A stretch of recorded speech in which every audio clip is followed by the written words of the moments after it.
Hello, and welcome to Material Components, the actual play RPG show all about a renaissance of magic and the heroes living through it. Brought to you by the Punch Up Entertainment Network. I am Cole Fiala, your Dungeon Master, and joining me is the cast of Material Components. Hello. Howdy. Hello. Oh. Hey, everybody. I am Olivia, and today I will be playing Her Royal Highness Margot de Valois, Princess of France, Queen Consort of Navarra. I am Elliot, and I am playing Niccolo de Fiorentini, apprentice to Leonardo da Vinci. I am Michael Isman, and I'm playing the Master of Ceremonies, who is, of course, the Master of Ceremonies. And I'm Reed, and I'll be playing Corso il Masone de Florentini, local guild master of the Stonemasons Guild. Greetings, I am Mike Gergoni, and I am playing as Alessandra Beccansale Landau Demetrio, Bride of Wallachia. Now, let me ask a question that is always asked. Elliot, please recount the events of the last episode. Well, we went to church, and I was going to just yell, "Take me to church." I was contemplating it all day, all morning, I guess, due to podcast time travel. But I didn't, so you're welcome. But at church, before church, there was a kind of a city, almost a city planning meeting a little bit, where there were some representatives from other provinces that were very mad at Florence for being in breach of contract and not providing military support. And it turns out that we are not doing that because we have no money. Savonarola, who is the Gonfalonieri of Florence, admitted to as much. Corso offered to make a loan to the city from the Stonemasons Guild, perhaps not realizing how much money that was going to be. And it also caused quite an uproar at the meeting, which quickly devolved. But then we all went to church, and it was a very good moment, like 10 minutes or whatever of us all deciding where we were going to sit at church. Children. It's pretty good. And everything was going pretty well right up until a cardinal arrived who nobody know anything about. But he basically said that the city knows no fear, so they cannot know the love of God, and that it will be cleansed. Pope says so. Sucks to suck. Peace. Which also caused a bit of an uproar with The day for uproars. But yeah, it's a day for uproars. And the immediate aftermath of that, Margot, who had received a cryptic message the night before to leave Florence, kind of had her hands full with trying to figure out what forces could be mustered and if anybody knew that this was even going to happen. Nico and Leonardo got fired by the city because, again, there's no money. Alessandra made us a job offer that you should may or very may much not refuse. Yeah, very much take. Wallachia is beautiful this time of year. It's only slightly damp and cold. Also, and Corso also made to catch up with Margot and talk to her about the other issues with the city. And we all convened at Margot's apartments, villa, palatial city house, along with the Master of Ceremonies, who at this time is invisible and also apparently can read all of our minds, which is nice. And in conversing about why the Pope wants to fuck up Florence so bad, it was made clear, or we were made aware from Alessandra and kind of Margot, that perhaps the Medicis 5 years ago had made some deals, and that there may be something nasty lurking in Florence, or perhaps beneath Florence. Who can say? But that is sort of where we left it, because there is also a concert to go to tonight, and I'm very excited. That is all correct. Oh, nice, I aced it. Fuck yeah. And so now, let's get back into material components, the Shadow Kingdom.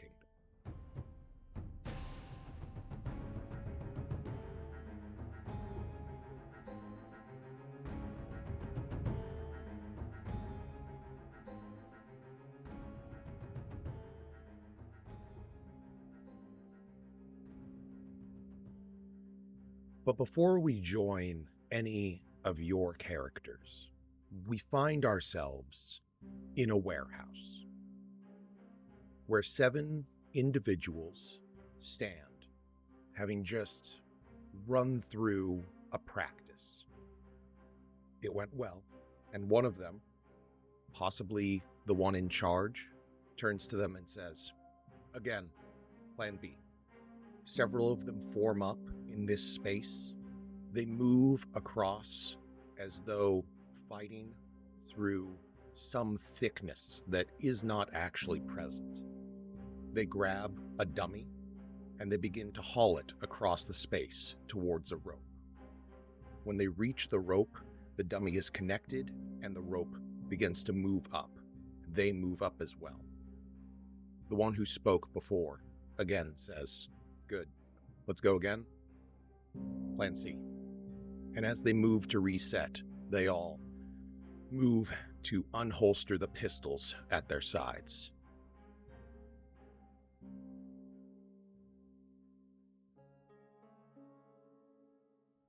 Corso, you stand in the cell of Savonarola for the second time today. Alessandra, you stand somewhere, probably at your embassy, as you are receiving your report from Gaddis. You'll be hearing both sides of this. Gaddis explains to you, Alessandra, that he followed the cardinal and that Savonarola caught up with the cardinal before they left the gates of the city. They had a brief conversation. Corso, Savonarola explains what the cardinal told him.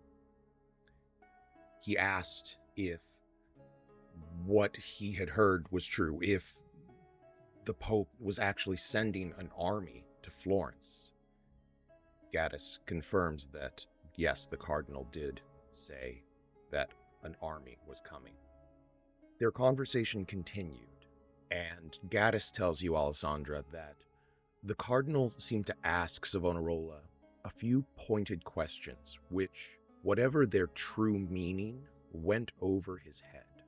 He seems to not understand something about the situation, which the cardinal does. Gaddis was not at the meeting that you all had last time, and so is not aware of the specifics.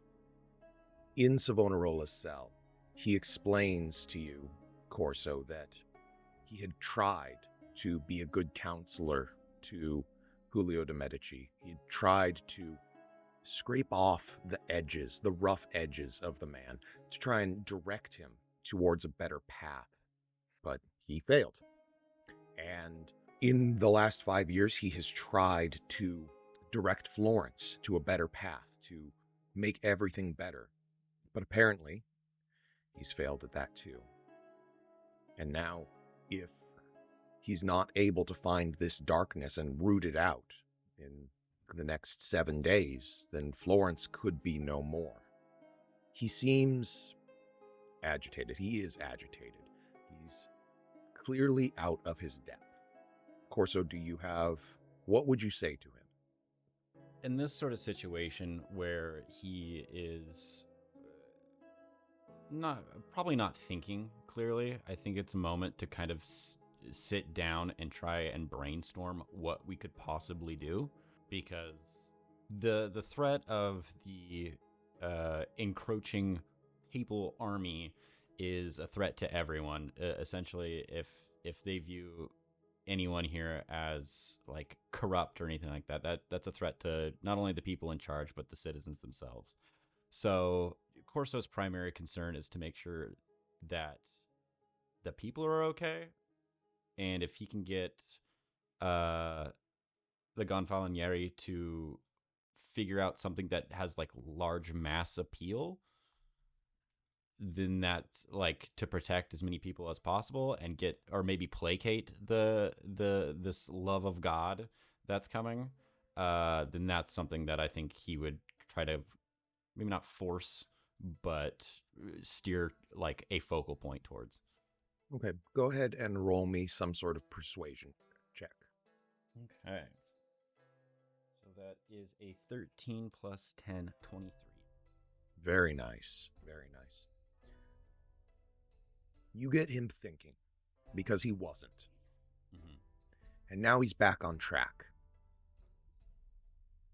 The track that he finds leads back to the Medici. Mm-hmm. It's clear to you in this conversation that he does not know the greater details that were shared amongst your group an hour and a half ago, probably. And so when he starts to talk about the Medici, he says that they will need to get to work in removing any remaining stains that the Medici left on Florence. I don't know if you quite know what he means by that, but he seems to latch on to that. In that case, and knowing that the Medici had a large hand in funding just about everything within Florence, there's still buildings and items that represent the Medici still lingering here. It's not like they like were taken out of power and we're just like, we got rid of all their schools and whatnot, right? There's still items you don't that exactly kind of knock down that. a building. Yeah. You might deface a few things, but the Medici crest is still all over Florence at this point. Oh, lovely. I was going to say that in Florence, famously, like there are a lot of buildings that just have little busts of all of the various Medicis, like around the top. Those have probably been chipped off at this point. Probably there's probably some left in a few places, but there are plenty of buildings that bear the crest. There are plenty of statues that still bear the crest. There are churches that were entirely funded by the Medici. Works of art. I wonder if perhaps removing any of that stuff would help placate the church. 7 days is a very short period of time. If we can buy the city time until we can figure something else out, then that would be great. Savonarola agrees that it's not a lot of time. They'll have to get to work quickly. He'll gather his people and he'll lay out a game plan for them. And come tomorrow, they'll get to work. They'll spend what remaining time is left in the day making lists of where items from the Medici are. Statues and crests and buildings and the like. And they'll get to work on it tomorrow. In that case, I would also say that this sort of thing should probably be something that should be shared with people. If he's going to make an effort to root out corruption, then the more people that know, the better. So he should probably make some sort of announcement. He will agree, and he will write something up and have it given to printers to have them delivered across the city, posted, have criers deliver the news, posted at cafes and the like. Is the cardinal staying in the city, or is Is the cardinal like just dipped already? And for that, we'll go back to Gaddis and Alessandra. Gaddis would say that he continued to follow the cardinal until he left the city. Gaddis climbed the walls and watched as the cardinal and his 2 giants that accompanied him made their way to Arcetri, which is just south of the city, only about a 30-minute walk. In modern day, it is within the bounds of the metropolitan Florence area, so it is very close by. Like, you get tall enough, you could literally just look to it. Yes. Quick question about the fantastical historical reality we are dwelling in. Is there any distinction between the different types of giants in this world, or are they a singular, more fee-fi-fo-fum kind of giant patois? We are more towards that. Okay. So the distinction between like a hill giant and a stone giant doesn't really have any like deeper context in this setting. No. Okay, good to know. So Just big. it's just big dude, which is all sorts of its own sorts of problems. Yeah. Okay, well that's good to know. And he did not follow them there. No. You were very explicit that he Yes. did not to leave the city. Yes, I was. Good. And one thing you do know about Gaddis is he will take whatever leeway you give him, Mm-hmm. but if you give him good enough orders, he will follow them. Dude is like fucking It's just vampire Amelia what- Bedelia over here. Yeah. Which is truly what you want in a loyal familiar. Like, It is great for very specific things that I need him to do. And then sometimes this fucking guy is just a little too gung-ho about it. Which is why you have 2 other guys. Mhm. You have a guy to watch the first guy. Yes. literally last episode. Yep. Yeah. After Gaddis delivers his report and I dismiss him, what does Holt have to say about what Gaddis did?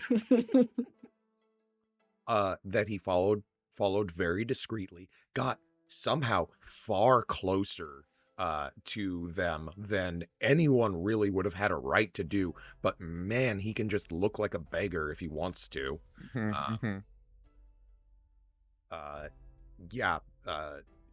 Holt had to watch from afar, but Gaddis did what you told him. There's a fine balancing act happen here between too annoying to be useful and so useful we put up with how annoying he is. It's a fine scale that is being tipped here one way and the other. Yeah. But, Corso, that is what you know. That is what your conversation entails. The Gonfalonieri, Savonarola, has steeled himself. He is a man committed to his task, which is to save Florence. Something he has apparently been trying and failing to do for 5 years. Maybe he just needs a heavier hand, but somehow I don't think that's gonna, be a way to fix everything. Scratching out some statues, it'll be fine. Yeah, it'll be great. It's gonna work. It's gonna work. Yeah.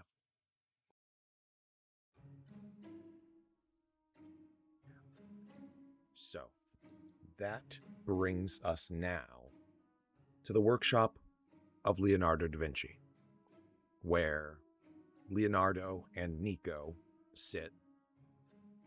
Or not sit. You are getting ready, making yourselves presentable, more presentable for the evening. As presentable as possible. Da Vinci has conjured 2 unseen servants to assist in brushing both of your hairs, as well as like cleaning nails and all of that kind of stuff. Reed, did you do the same thing that I just did, where I Yeah. heard the phrase "both of your hairs" and Yeah. imagined Nico with 2 Just two Same hairs. part. Nico is so Gollum-like looking now in my brain. It's just the two. Brush Just the two. Nico's hair and his own. Oh, Stupid. so good. Unbelievable. This is art. So, Nico, See? how does your conversation go? I think that Nico is like extremely rambly because of how buck wild today has been. Like switching between the kind of greater problems as well as like trying to remember and communicate the names of the people that Margot has given to them and Da Vinci in the past, and like trying to remember, like, well, I guess they probably would, and remembering like, okay, this person does this, this, and this, so they might want this, this, and this, like, I can't believe we have to work on commission again, and just like, yeah. And Da Vinci is attempting to reassure you, and going through all of the various people that you can possibly get paid from as well. I don't know if you knew this, but apparently he has some hand in tonight's concert. Oh shit. So he has a sizable amount of money coming in, or whatever he made for tonight. Well, that's good at least. It'll be enough to tide you over for a little bit, but he also kind of looks around and wonders aloud if, now that you're not on the city's retainer, if you'll have to pay rent for this space. Like, are they just going to kick us out? There's so many questions that he does not know the answers to at this point. At that, I think Nico will get a little more upset than kind of nervous, like, oh, yes, of course. And because Savonarola will not even deign to meet with us, we cannot even ask these questions of him. There's no possible way, because we might even convince him that there could be work for us again. There could be money that he could give us. But of course not. We have to figure out all of this stuff by ourselves. Yeah, just very indignant. He attempts to calm you some. Mi tesoro, please. Breathe. You need to breathe. Here, have some wine. I'm not sure if it works, though. I do think they take the wine. After you're more ready, after the unseen servants have done their work and everything, Da Vinci would say that he actually has a gift for you. It's for tonight. He bought it before he knew, that you were out of money. So now it seems a little frivolous, but Did you keep the gift receipt? It's for you. And he would present you with some clothes for the festivities. So what does that look like? Or you can wait to describe them at the party. It's your choice. Yeah, I think, because I think that no, actually I will wait. But I think that Nico takes it and, is like, the thought of the gift and like the care of it is kind of what begins to settle them down a little bit. They're still kind of like I know that you bought this before we didn't have money, but yes, this is maybe we could do something about this after tonight. But I don't know if anyone will buy it. It's custom fit. right. It's a difficult to, but no, I would not. Just a joke, Mikore. I wouldn't give back anything that you've ever given me. And he would squeeze your hand a little bit at that, and get a look on his face that you would recognize, and that says thank you and I love you and so many other things, all wrapped up into one moment, one brief moment. And unfortunately, the lovely moment is quickly disrupted by knocking at the door from Federico and Daphne, as the other apprentices of Da Vinci, as they inquire whether or not you both are ready to go, as it's getting quite late and the concert's soon. Just a few more moments. The moments pass. You have them. And soon you get on your way to head to the concert. That brings us to Margot. Oui. Your guests have left. It is still the early afternoon at this point. You had sent runners to summon several individuals to your apartments. The 3 people you inquired after now sit in your salon with you. Remind me of their names, because Mercutio Borello immediately stuck in my head, so I wrote it down. But the Luca and Pisa Yes. guys, I forgot their names. Or I didn't write their names down. Representative from Luca, their name is Gustavo Bertolini. A human man, kind of severe. The representative from Pisa is Mercutio Morello, a dwarf with a beaded beard denoting some sort of heritage of the sea. And the representative from Siena, Rosalina Ventura, a half-orc, is dressed more conservatively, a person you know to be a slightly more pious individual. But they sit in your salon, sipping some wine, eating some meats and cheeses or whatever else you would have served to them. And what do you have them there for? Yeah, I am arranging a sort of quid pro quo, I think, is kind of what I was thinking about it.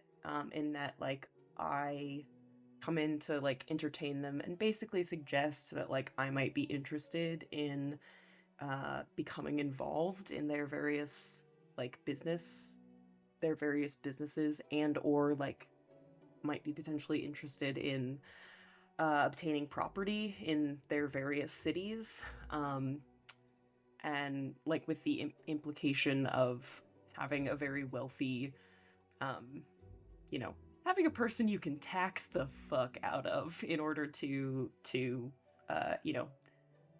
bring in some cash money, which I don't think she goes so far as to imply that she heard about the meeting. I don't think she says hey, listen, I heard that you guys said that you weren't going to support Florence anymore. But I think that the implication is there of if you reconsider, or if you put a stay on some of the things that they proposed, as in withdrawing financial and military support from Florence, I would be interested in becoming involved in their various interests. Go ahead and roll me some form of persuasion check. That is really high. That's good. That is 30. Very nice. Very nice. So, both Bertolini and Morello are very receptive. And Rosalina Ventura seems receptive also, but you can tell that she's holding back. She would eventually say she was at Il Duomo.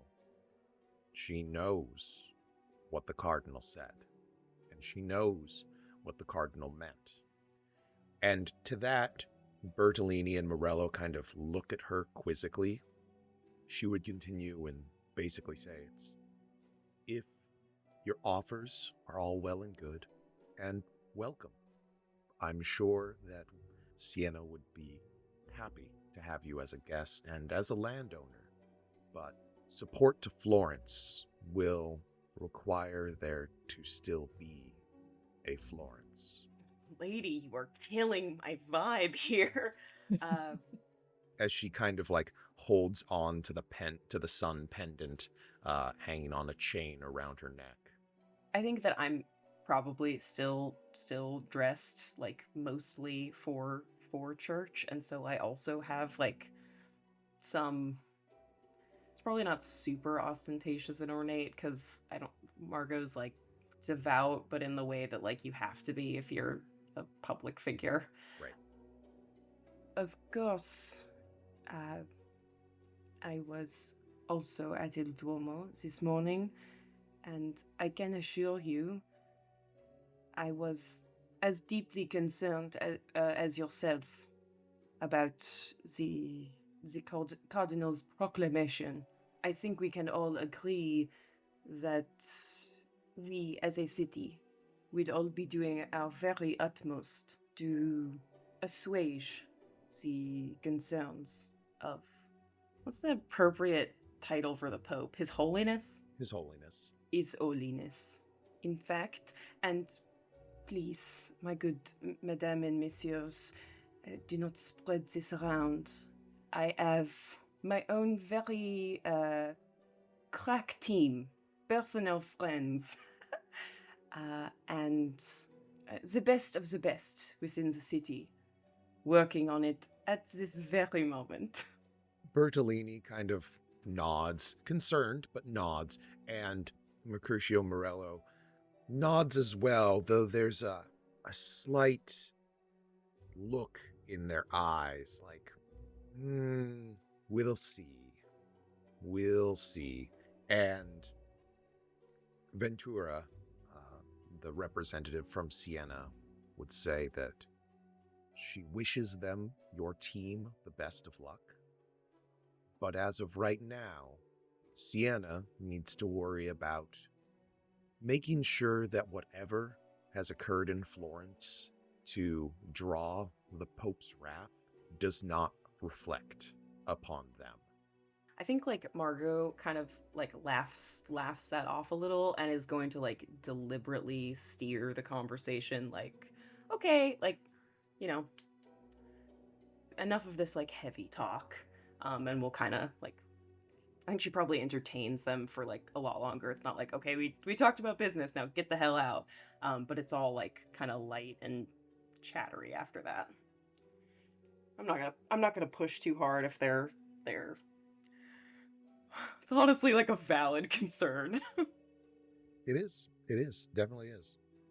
And so you continue to entertain your guests, and eventually you prepare yourselves for the midnight concert.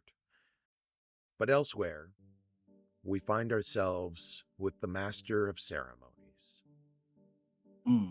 How long did you stick around Margot's apartments? Well, my invisibility lasts an hour, although I suppose I could with this answer. I stick around until I get bored, I suppose. Which we'll say is probably right about the time when everyone kind of realizes that they don't have any more information to share amongst themselves and realize that they've hit a wall and then begin to disperse. Margot would have had a couple of quick conversations with a few trusted advisors and sent a few runners, but then after that, I imagine that there was very little happening right then. Yeah. It's like busy, but like administration busy. Yes. Bureaucratic. Yeah, and I think I've been thinking a lot about how his invisibility works, and I think there is a perspective that sees him standing in this office, just perfectly as is. However, the people around him don't seem to notice his presence, and he addresses his audience and says, "I think I've found everything I need here, so let's get back to business." And he poofs out of existence, misty steps out of the building, and heads back towards home base. Jump cut. You're Bruce Willis in The Sixth Sense until you suddenly turn into the Prestige. Yes, exactly. And so you return to your home base, the theater, the home of the Master's Merry Minstrels, is a raucous place. As you enter, there is an individual at the door who would be there to challenge anyone who was wishing for entry, but you are, of course, and very obviously, the Master of Ceremonies. And so they feel no need to challenge you with words. You enter the space, and as you enter, you hear the following. O wall, full often hast thou heard my moans, for parting in my fair Pyramus and me. My cherry lips have often kissed thy stones with lime and hair knit up in thee. I see a voice. Now will I to the chink, to spy, and I can hear my Thisbe's face. Thisbe, your minstrels appear to be in the middle of a rehearsal of one of your favorite plays, Pyramus and Thisbe. What a lovely piece. Yes. Its conception was,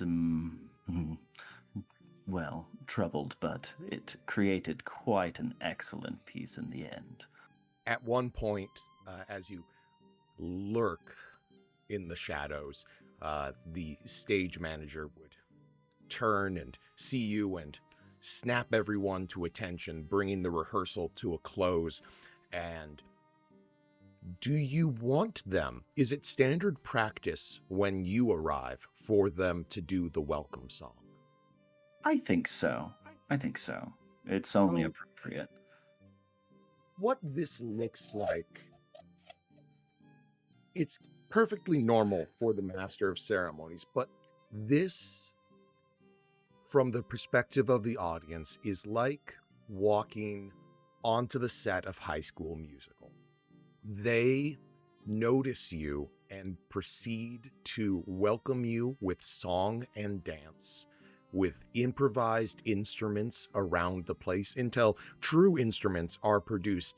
The music that is occurring includes instruments which are not present and noises which cannot be made by the things that are being played. It is a quick tune, the welcome song. And since you are the Master of Ceremonies, there is no need for the ceremony of the choosing of the best friend, as well as the choosing of the rival. All important roles, but unfortunately time is short, and I must cut to the chase. So I stand upon center stage, spotlight hits me. My merry minstrels take their assigned positions within the theater to view what I have prepared.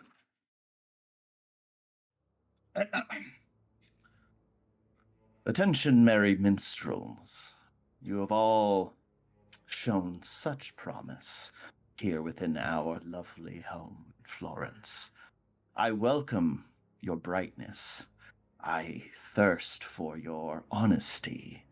And I think we all seek truth wherever it could be found. I want you all to know that I'm devising a new piece. It is still percolating. It is still in the works. But it is going to be something truly magnificent.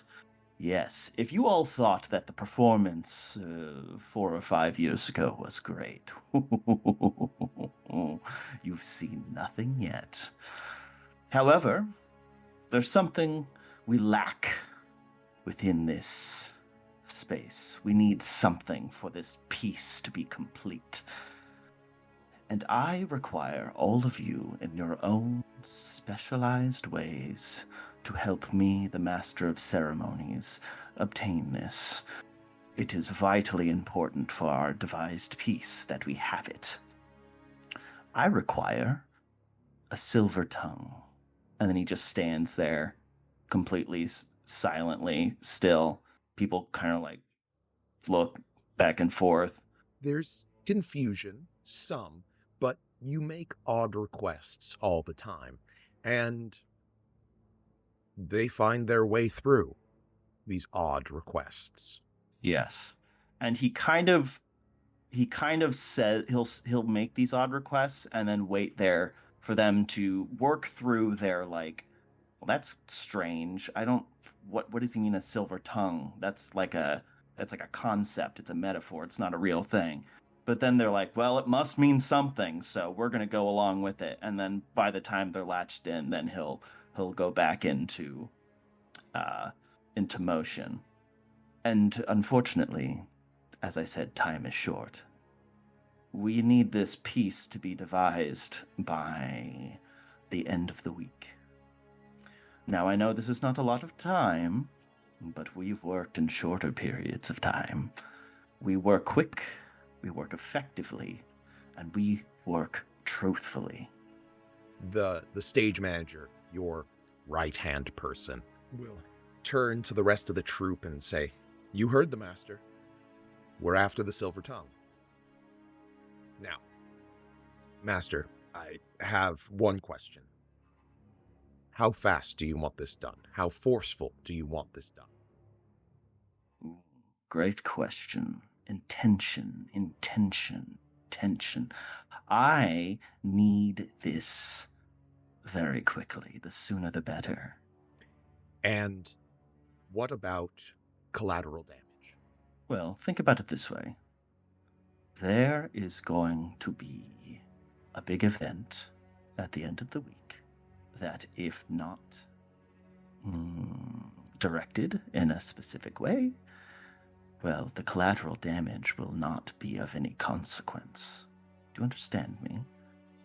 And in unison, the entire assemblage of the troupe, all 30 people, will all begin their verse, and their vicious mockery assaults you. But it just washes over you because, of course, they cannot even touch you with it. They disseminate. They begin to break off into teams. Some begin to do research. Others begin to procure set dressing, if you will, props. Some begin to plan. Others begin to rehearse. They begin to move about the set, practicing their acrobatics. Others hurl verse back and forth at each other. Thoughts of Pyramus and Thisbe long gone. Now they devote themselves to their craft, in service of the master and in service of the muse. Well, I should start considering what I'm going to wear at tonight's event. It's going to be interesting. And we pull back away from the theater where the master's merry minstrels practice their art and prepare for things to occur in short order.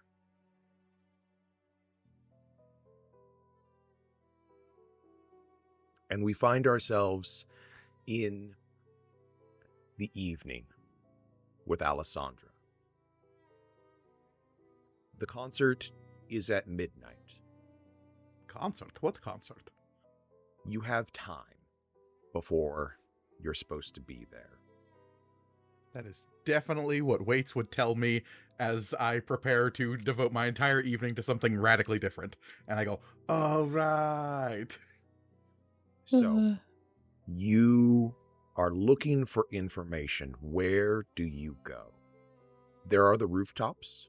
There are several promising rookeries that you know of, but it sounded to me like you were more interested in something lower, someplace damp. Can it be assumed that the Wallachian embassy is a somewhat ramshackle's perhaps not the right word, but a secondary thought. This is not exactly a building that has been set aside for the purposes of nobility, let us say. I would agree. So, as we can assume that, like many major cities of this time period, it has been built atop that which came before, and that beneath Florence there are older and deeper things. Such things are true of so many places, especially places long since settled. So one of the considerations when choosing the building for the Wallachian embassy, and Waits would have been dutiful in his selection here, is that the basement of this place may have once been the attic of another place. And that with the careful selection of buildings, one might have easy access to those depths, perhaps through a sealed grate that the city had installed decades earlier, but is no bearing on somebody whose body may turn to mist as they touch the choker at their neck. And you pass through the grate deep beneath modern Florence and into construction older. There are iterations of Florence, several between now and the era in which the primary construction which now surrounds you occurred. These are the Roman structures that surround you now. But you know that deeper still are things older. And Alessandra would search for a place she has probably visited before, and the only name she has for it, because this place is so old that whatever it was called before has been long since erased by time and mortal memory. She just knows it as the Crossroads. It is a place where a lot of these dark paths intersect beneath Florence. Maybe it's now being used as part of a sewer system and vagabond trails and all sorts of little intersections of where crumbling stone meets cavernous earth, where waste and filth congregate, and where these, like, paths in darkness intersect at a place where there has not been light in centuries. And are you attempting to remain stealthy as you make your way to the crossroads? Or are you a predator? I think there is an attempt at stealth, yeah, because she knows this is a place that isn't hers, but a piece of her is from something like this. This is as close as you get on the mortal plane of the essence that is now festering within Alessandra. And there is something down here somewhere that does ring true to that, some harmony with what you feel inside you, that which the master imparted unto you. Different master, listen. Your husband, if you will. For he is Wallachia, and I am married to the people of that place. And so, I suppose, roll me a stealth check. Absolutely. Ooh, bad roll, but very good at stealth. So, 18. Very nice, very nice. Rolled a 5, did you? So, let's see if your presence goes unnoticed. You stalk through the ruins, through the city around you, the shadows and the crumbling stone, which still support the city above. And you make your way to the crossroads. You do not believe that any know of your presence. There are others down here. You've said it yourself. Vagabonds, some individuals involved in some level of skullduggery, and the rats. The rats are here as well.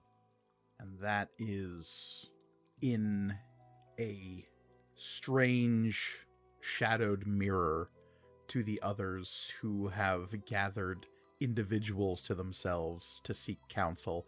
Alessandra finds her way to this place, and kneels quietly in the darkness. Her eyes, if there were any light down here to reflect, would be these like bright amber globes, but it's completely black, but she doesn't seem to have a problem with that. But she will kneel down and place her gauntlets to the side, revealing her like very pale hands. Not that you can see them in this place, but she will reach out and place the hands on the stone and grime-encrusted dirt that is in front of her, and she is going to cast Speak with Animals and begin a chant that she's probably used before, and whisper out into the darkness, "Sons of garbage, daughters of filth, children of the lower reaches, your sister has need of you." And I would like to try to call my chittering friends to me. Go ahead and give me a animal handling check. And I'll say with advantage because of your use of Speak with Animals. Absolutely. Okay. That is a 27. Very nice. I didn't even roll that well. It takes a moment, but you do hear the slight scrabbling of claws on the stonework as soon a rat approaches and nods towards you and regards you and says, "Sister." And then another appears, and another, and they all regard you and nod, "Sister," until there is a veritable swarm surrounding you at the crossroads. The darkness does not bother you, but you would swear that as you call out, it becomes ever darker here. And as they're coming out of the shadows, she would pull a small bag from her side, which is full of the crumbled remains of hors d'oeuvres from the night before. She will take a dagger, slide it across her palm, and squeeze what blood she can into the bag, and stick the bloody hand down in and mix it into the remnants of the hors d'oeuvres, and then start spreading those bloody snacks out on the floor in front of her. The rats move up and each take a piece and move back, and they do it not with order or precision, but it is not a frenzy to grab the food. There is a social nicety that they seem to observe. It is not a queue specifically, but they all take their food in turn. They do not begin to eat it yet.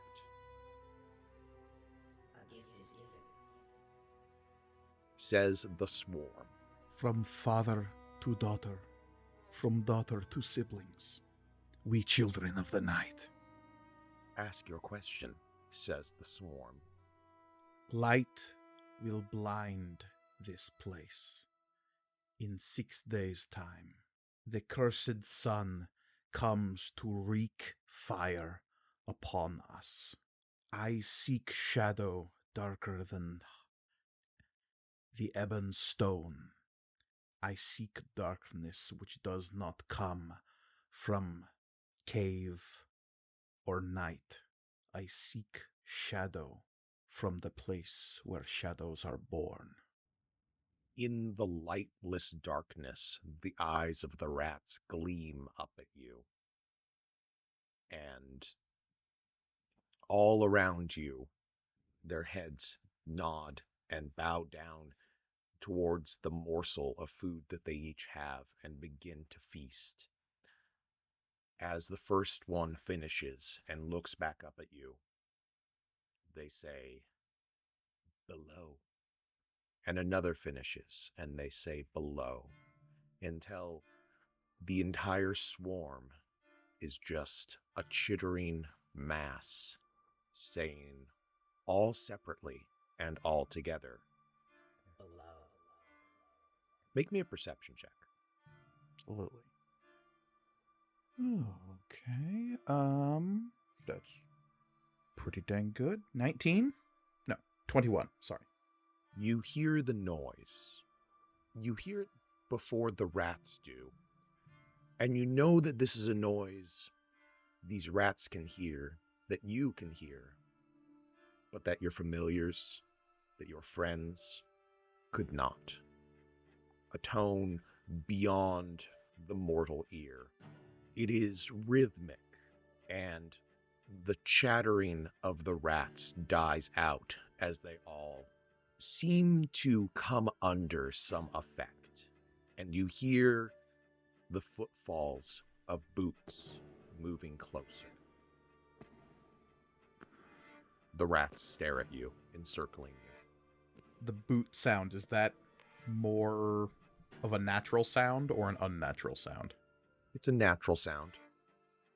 Which direction is it coming from? You're at the crossroads. I would tell the rats, take this gift and live well, children. I The will come to rats speak to you again. simply stare at you, unmoving. They have not finished consuming the gift that you gave to them. And as the boots come closer, do you stay or do you leave? Ooh, boy. I will try to stay as still as I can, and with a whisper cast Pass Without a Trace on myself. Okay. Go ahead and make another stealth check for me. Okay, and I get plus 10 on this with Pass Without a Trace? I believe so. Alright. That'd be, let's see, 23 plus 39? Got it. You are Yeah. the knight. So yeah, you fade into the shadows, but you aren't invisible. No. And so when a ragged individual rounds a corner and comes to the crossroads with a flute up to their mouth, a flute which makes a noise, but not one that can be heard by mortals. They are, as I said, ragged, with black splotches across their chest. Perhaps they have an order, but you're trying to remain so still, it's hard to get a good look at them. And the person takes away the flute from their lips and leans down towards the rats. You don't know, they look human, so you're not sure how they can see in this. Who doesn't They look lean human? down towards the rats and say, "What are you doing? What's this?"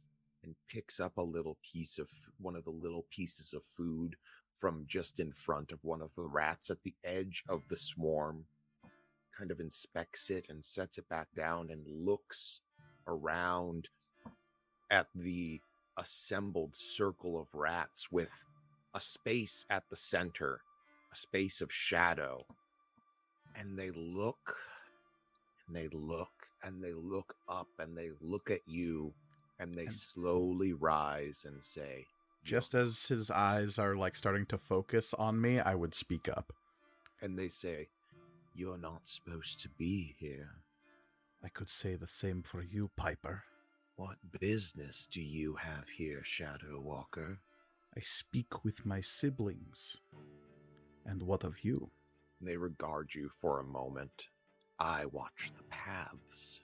You have stolen my flock." I have stolen nothing. I have asked and they have answered. "Answered what?" Questions. Questions of a deeper darkness. "You shouldn't be here." You can see this person kind of sizing you up. A quick glance up and down. My 6'5" domineering.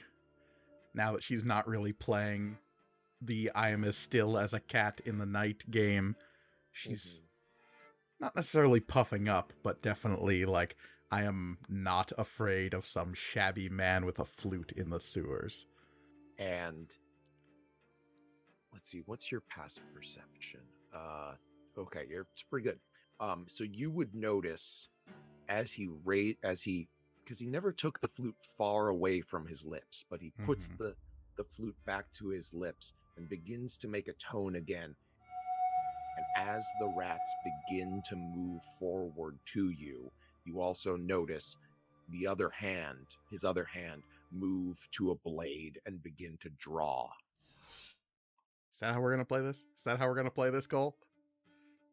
I mean, if he's drawn on me, I do not wait around to bandy words. If homeboy wants to throw hands, we're throwing hands. And I go for my scimitar, and there's a lot happening all at once right now. Okay. So the rats surge forward. I don't think, because of what your AC is, that it's possible for the rats to actually even hit you. I mean, natural 20 is still a natural 20. Doesn't matter how you slice it, but that's up to you. Yeah, well, no, that was a botch. No. The rats begin to boil up around you. Oh, they're going to have to catch me first. Yeah, I mean, they're moving up, climbing over each other, enclosing around you. You are faster than this man. Mm-hmm. So what do you do? First step first, hunter's mark. Bonus action. Second step, get up in his business with a flash of scimitar and strike at him, designating him my favored foe. Gross. Well, technically, I have to hit him first, so I guess I'm making an attack roll as I flash up towards him, drawing sword, and just, like, going for him. Go for it. If he's busy playing the flute, do I have advantage on this attack roll? I'd say so. I mean, you are acting before him in the initiative, basically. Adding sneak attack die to the damage. Yes, I have a level in rogue. Now, To be fair, in this party, who doesn't? that's fair. Very important question. Okay. Did a certain undead Drake follow me into this place? This is a stretch, but I gotta dig for it. I'm gonna say probably not. Probably not. unless Okay, yeah. No. We brought them down. No, it wouldn't have. Okay. You can't fly Then- down here. They are not down here. Okay. Ooh, pretty good roll. That is going to be a 27 to hit. Yeah, definitely hits. So Okay. So he is now my favorite enemy. I have sneak attack, and I have the extra d6 from the hunter's mark. Yep. So that is going to be 11 slashing damage. And let's see. Oh, that's not great. 6 extra precision damage on top of that. So Got it. 17 total. 17. Got it. Second attack. Okay. Where do you land your first strike? The hand that's holding the flute. Okay. Second attack. That is going to be a 24 to hit. Yes, very much so. All the same damage as before. Okay. Not minus the sneak attack this time. Minus the sneak attack. Okay, that's fair. That is 8 plus 6 is 14 plus another 6. I rolled really well in the damage this time. 20 slashing And where damage. does the second strike land? Did I knock the flute out of his mouth? Well, the first strike removed the hand. Yeah. In that case, second strike removes the second hand. Got it. This man falls to the ground, bleeding out of both of his wrists, which now have no hands. The rats are subdued, returning whatever charm was over them has since vanished. I am going to make a, what would you call this in terms of saving throw against the need to finish this and sate my dark thirst. I'd say that's a charisma saving throw. Charisma saving throw. Good, good, good. And- I have that. You're good. You're good at that, right? Yeah. So here's the thing. What's your constitution score? 20. And would you say that you likely have that high of a constitution because of the gifts of your Dark Master? Oh, 100%. Then that's the DC. Cool. Yeah, absolutely. Great. Have to roll a 19 on this. Cool. Well, that's a natural one. So I go straight for his throat and I say, "Feast, children of the night!" As the rats swarm on top of us. And Hot. So this was a downed foe. So roll me an attack with your bite. gladly. Oh, 60 then. So quick. Well, So quick. 18. This bitch. 18 definitely hits. So because this is a downed foe, this counts as a critical hit. Great. Cool. Oh, So- good. Roll your damage. Holy shit, I need to take a picture of this. So we're using epic crit rolls, right? So like it's That is with correct. the maximum damage. Because of the item I have, the Master's Choker, my Fang Bite, rather than dealing a single D4, deals 4d4 plus 5 damage. That is correct. And what I just rolled was a 4, a 4, a 4, and a 1. Okay. So you rolled 18. Yes. And the maximum possible would be 21. So Right. that would be 39 damage. This is straight why to you the- protect the neck. straight to the throat. Yeah, so that happens. This person is dying. You drink their lifeblood, and because of your ability, how your ability works, you have one action left with this person, and you currently have a ridiculous bonus to whatever skill check or whatever you would want to do. Do you use that on this person? Oh, hell no. Saving this. I'm putting this in the back pocket. This is for whatever happens at the concert tonight. I believe it has to be used on the next roll, correct? On the next ability check or attack roll you make. Got it. Okay. So yeah, this individual expires within your fangs.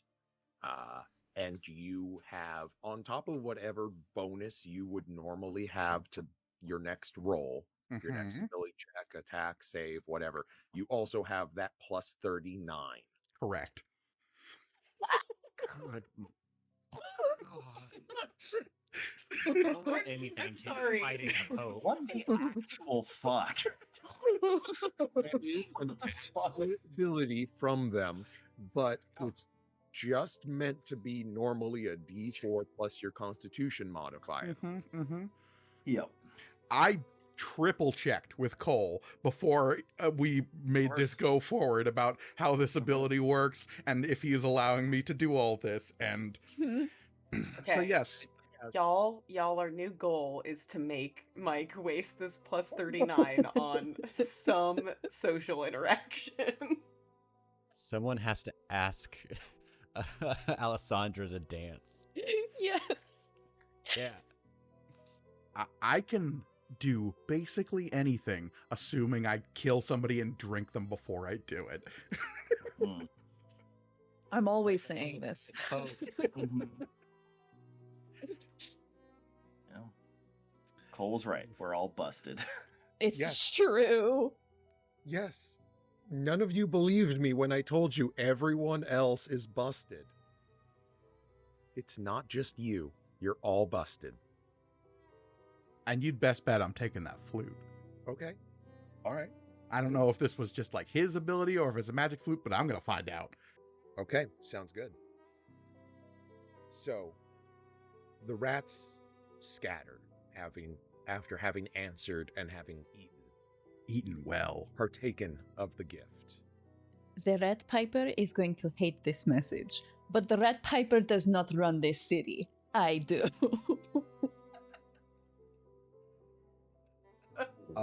And you leave the very cleaned corpse of this Piper. I suppose once the body is on the ground, you can get a good look at the markings on their chest. And it is what looks like you see in grayscale right now. So all you see it as is 5 black circles on their chest. Yup. You have an answer to your question. The rats feast and then leave, and you are left to contemplate several things. First thing I do when I get back to the embassy is ask for a hot towel. One is presented to you almost immediately. It's just like, Yeah, I like- the front of her is just caked in blood. I feel like they just have like a little warming tray full of them for whenever you come back. Gatus hands it to you like, did you have a good time, mistress? Well, not when you put it like that. Oh. There's no question to that statement. I see you had a good time. Yeah. And it's at that point that Waits is like, and about the concert. And I go, the what now?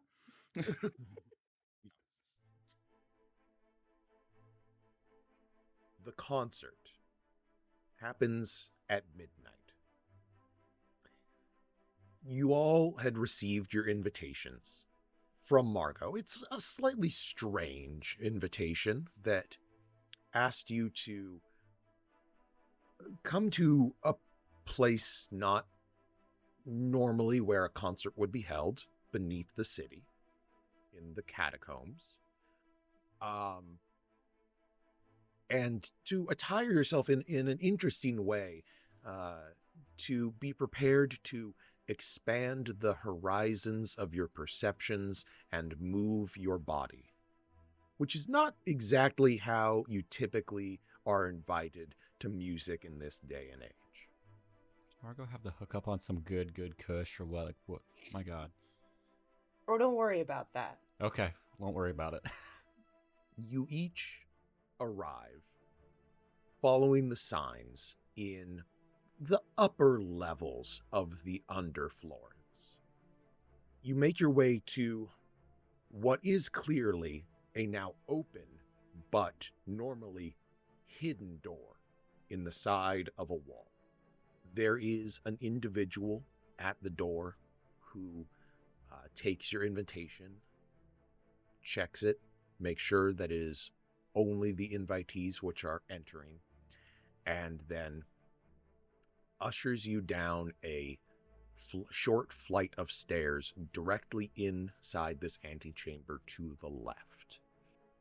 How's the craftsmanship on this stonework here? Is it good? It's high quality? It is good.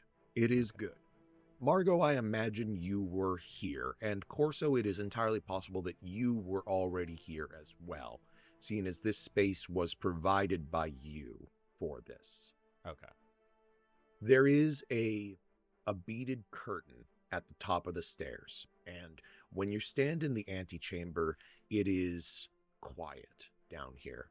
And as you pass through this beaded curtain, there is a slight glitter on each of the beads, and as you pass through, your ears suddenly hear the sound on the other side of it, as there are people talking, as there's violins tuning, the sounds of merriment.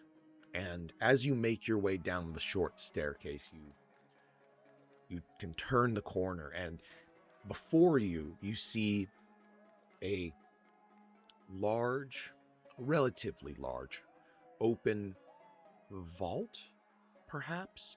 It's some 90 feet long and some 50 feet wide, and at the end is a circular a nave. You quickly realize that this is some ancient chapel, The level you're on was constructed during the Roman times, and this bears the markings that would indicate this being some ancient chapel to Palor. Why you would build a chapel to Palor beneath the ground is beyond you, but there is an altar and several raised sections of the podium in the nave. There are curtains, draperies, which hang from the ceiling and make their way over to the walls and then hang down, helping to muffle some of the noise, which without them you imagine could be quite intense. There are 2 tables before you as you enter. Margot, would you describe the 2 things which are on each of the tables? Yeah. Let me pull out my little notes. So there's actually kind of like an array of various things on each table. To the, let's say, left side is a, like, again, very, same as the party from last night, very intricate like tray of some sort of fancy hors d'oeuvres that seem to be some sort of like fish, and like surrounding this and as part of this little hors d'oeuvre is like these blue lotus leaves that have been completely dehydrated and are like placed atop it. At the end of this table is like a huge, like low dish of some sort of like, it could almost be wine, but it has this like weedy, like barley scent to it. And if anyone inquires, like one of the attendants will call it Kaikeon. It just has this like fragrant, like earthy kind of scent to it. On the other side, on the other table to the right, is what looks like little desserts that are clearly hempen infused. And covering each of them is this like thick, like pasty honey, and decorating this table is like rhododendron flowers that actually have bees that are like slowly traveling from one flower to another. It's like someone took an actual like group of bees and is like just letting them hover over the table. Not, of course, they're like subdued and possibly like magical in nature. I'm allergic to bees. No. I was about to say, you best bet I'm going to try to talk to those bees. Yeah, EpiPen. But yeah, on one side we have, I don't know if Cole, you want me to like further describe the difference between these 2 tables? No, I can describe them. So the earthy drink at the end of the left table, I gave some thought to this, and I'm going to let you know what the possible effects of these things are so that you can decide whether or not you want to partake in them. So the one on the left has the effect of giving you advantage on perception checks. You will need to make a Constitution save, and if you succeed, you will have inspiration. And if you fail, you might be able to become afraid of some stuff. You just feel things more, man. Like colors are brighter and like smells smell better. Oh my gosh. I And can hear for the the- colors. Ones on the right, the little candy treats, It's will definitely also not weed brownies. give you advantage on perception. You will need to make a con save. Succeeding will give you blind sight 10. Ooh. Failure will mean that you are blind beyond 10 feet. Oh. Yeah, that sounds about right. Mhm. So you may choose one, the other, both, or none. Ooh, both.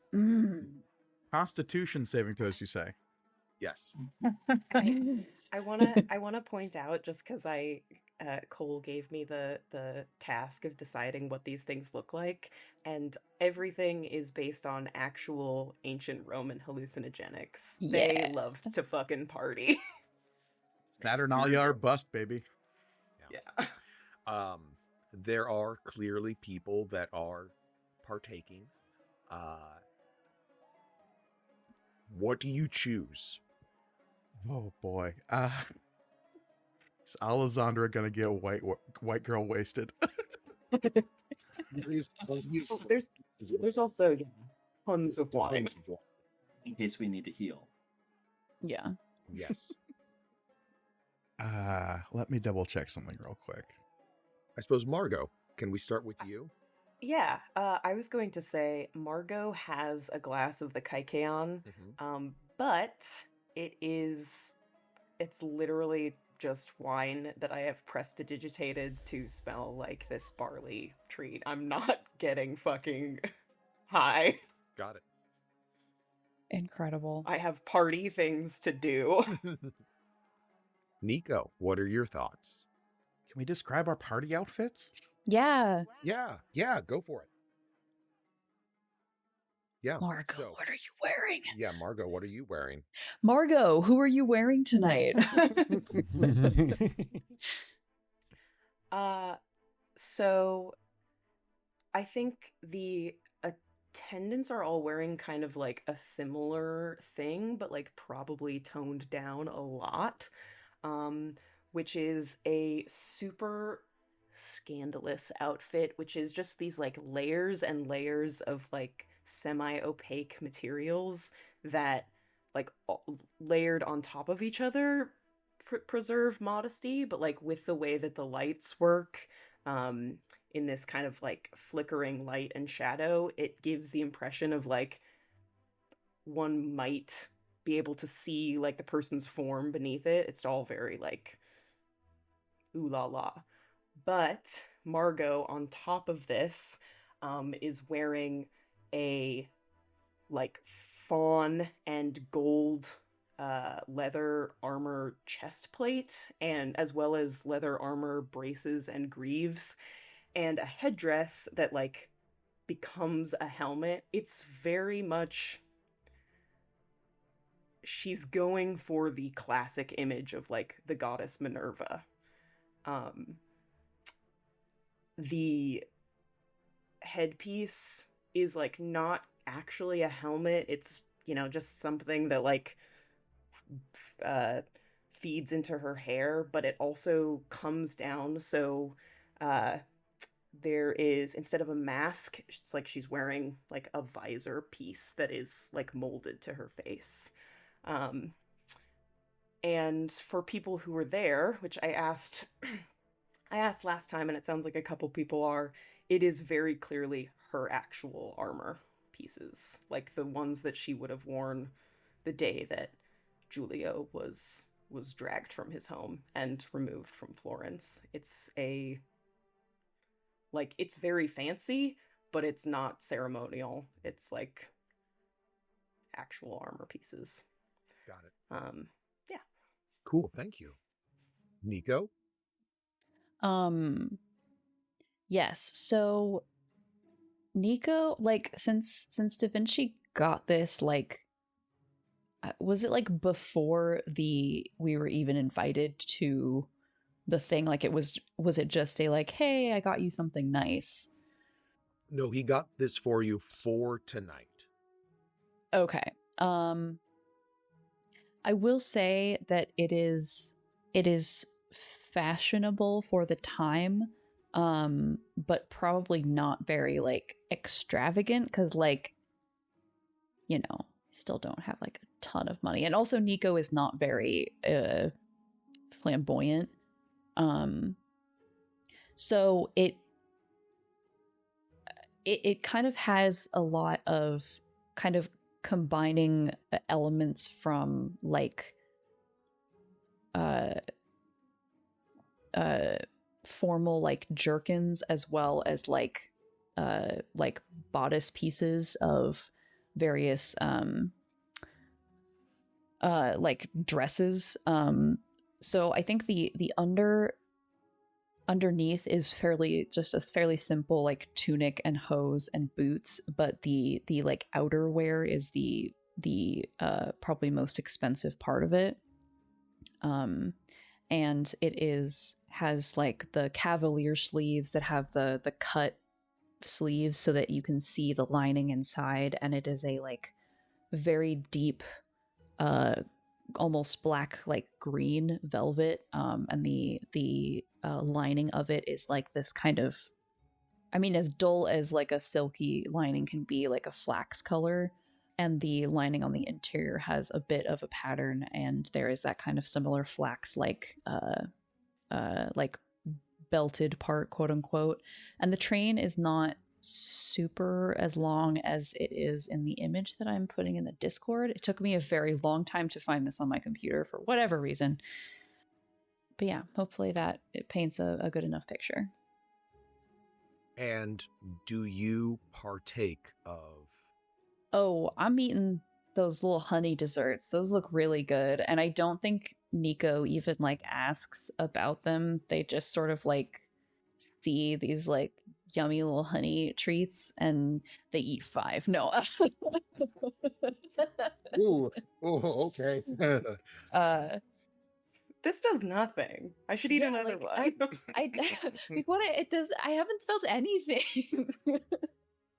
So I will give you a Constitution saving throw. Thank you. I feel like if people are inclined to do that, there's probably an attendant to Probably, I think yeah. so, yeah. just like step in and be like, please don't. Please don't. No, yeah.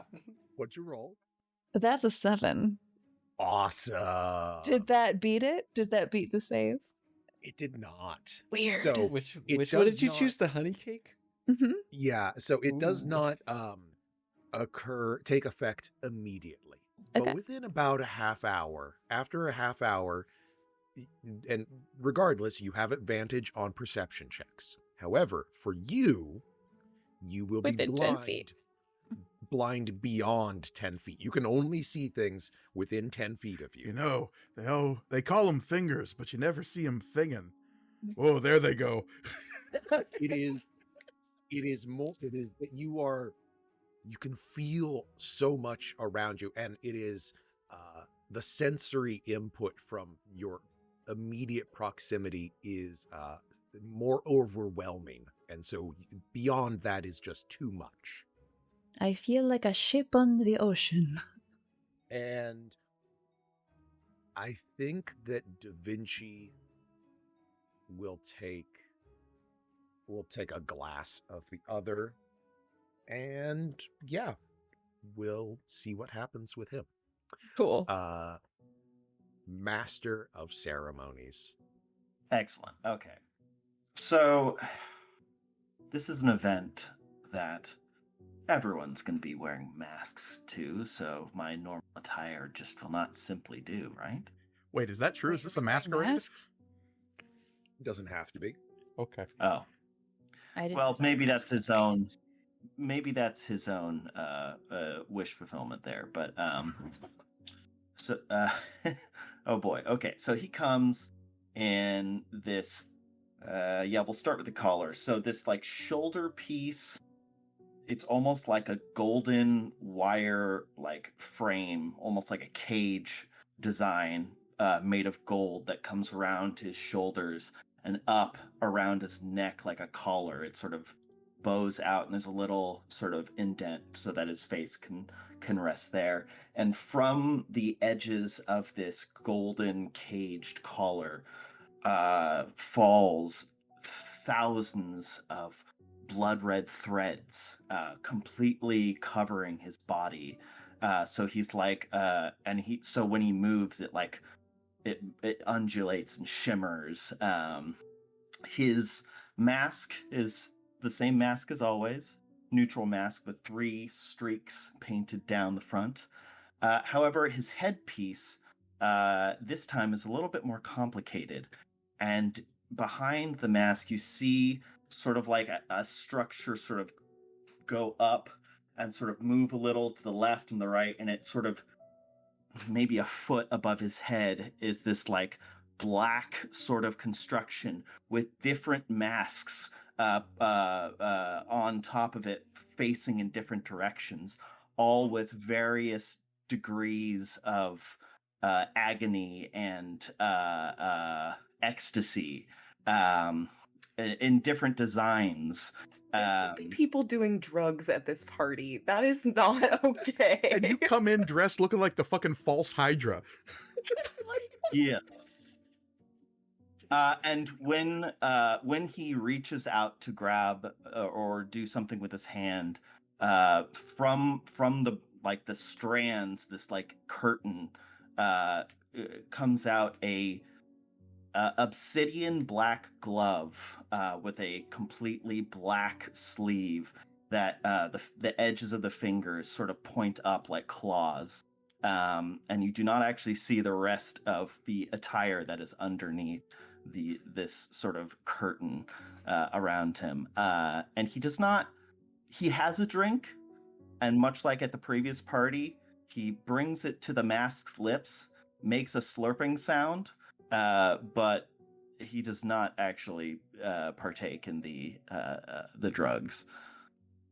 Got it. The Master of Ceremonies is a drug. Yeah. I think the scene earlier definitely indicates that. Good God. Or so. Oh, and So if you nightmare. look closer at the structure of this head. I won't be, but continue. If you care to look closer, it looks like it's made of black hair. No. Column. Great. The Master of Ceremonies has turned away. Thank you. Fuck, man. Can somebody call the fashion police, please? He is the fashion police. I was gonna say though, I'm not calling the fashion police. I'm The calling fashion- the actual police. We don't have any. We can't afford it. We have no money. The fashion police have no jurisdiction here. He has diplomatic immunity. No. Oh my god. Oh. Corso. Okay, What do you got? so how do I do Follow the that up. opposite of that? Right? He's wearing jeans and a in- t-shirt. You know what? Honestly, no. So, like, compared to the Master of Ceremonies, it is flip-flopped. Corso is not about the, like, dressing up super fancy, so this is probably the fanciest you'll ever see him. He is wearing clothes that, by the standards of this era, are probably out of fashion a good amount. He's wearing, like, a gambeson that's sleeveless. That's like purple, and it is like someone attempted to make this fancier at some point, so a lot of the thread work is like has a little bits of like metallic gold looking thread in between things, and the way in which he's zhuzhed it up is by putting on just like a guild master's like chain and stuff like that. He's got some gold and silver rings on, and he's just got his hair slicked back. But he does work out a fair amount, given that he has to move rocks and stone around a lot. So he looks pretty good. And it is open. It is open. There's plenty of chest hair just spilling out of this thing. And do you partake of either table? I mean, yeah, just like a little bit. Just want a little snack. I'll go for the drink. Okay, give me a Constitution saving throw. Let's see here. A 15. Which is the DC. Oh, it wasn't 7. Okay. It was real close to 7. It's real close. Okay, so you have advantage on perception checks. Oh, Reed, Elliot, will you both roll me 2d4? Yee.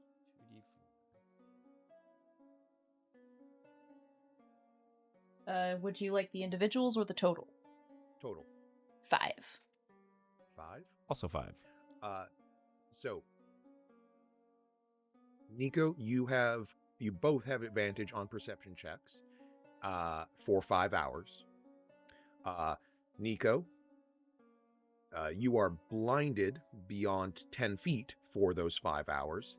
And Corso, you have inspiration for 5 hours. Nice.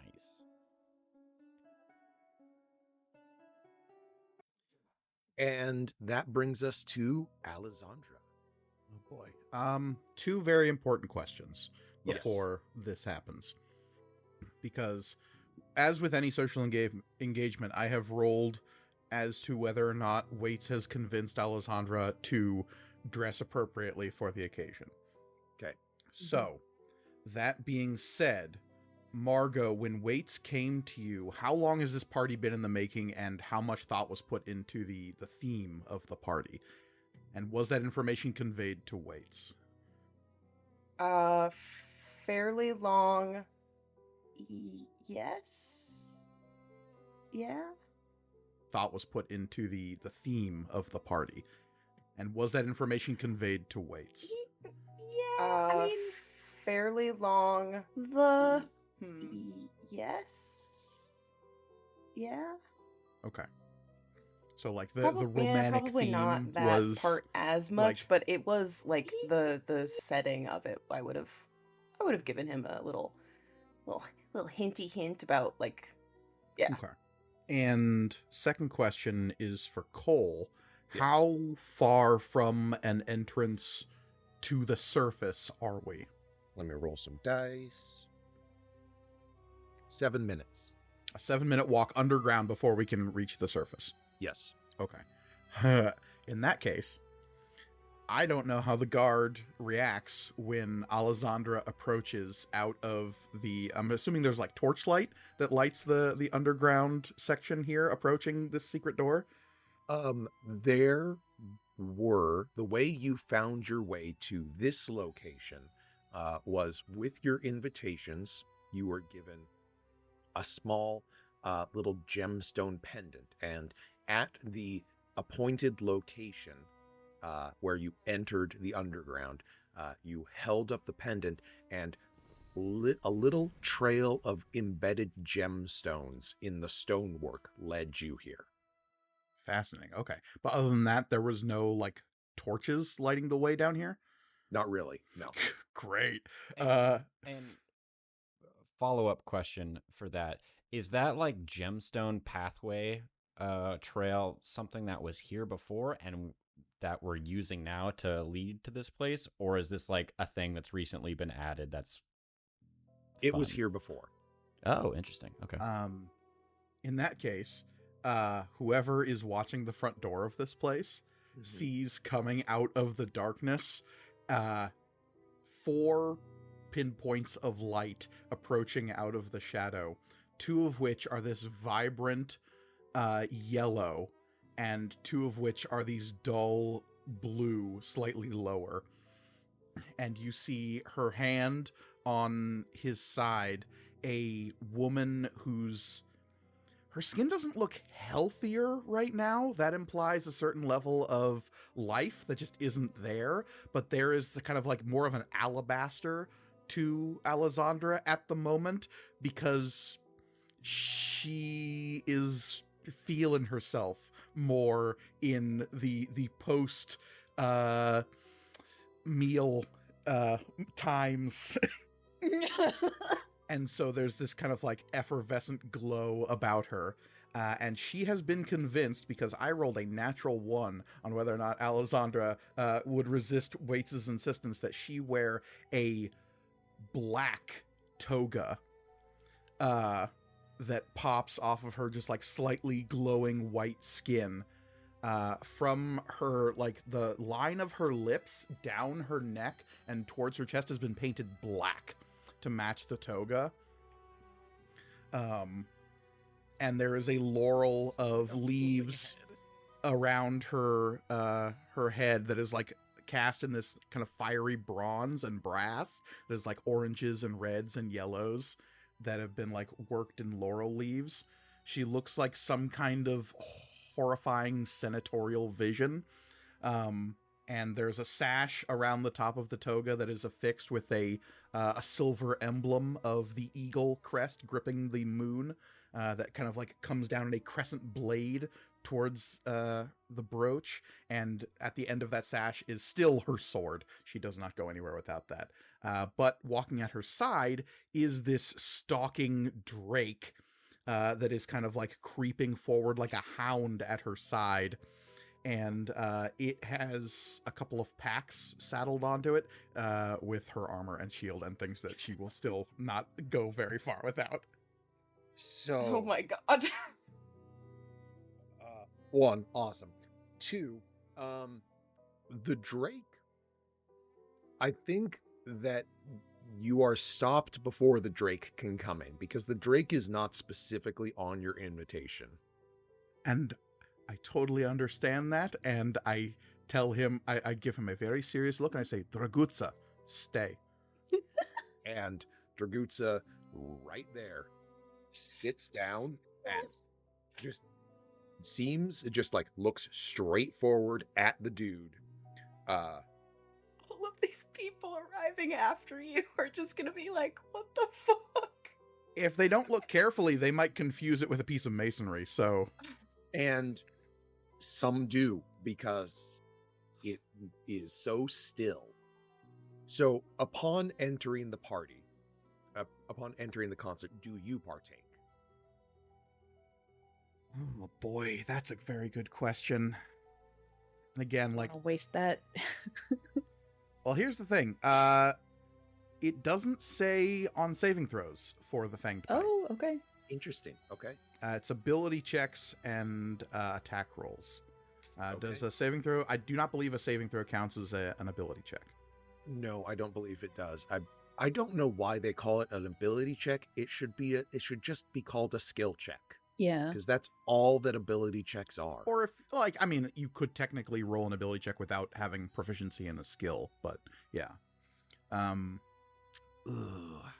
How good is Alessandra feeling in the post-feeding state she is in?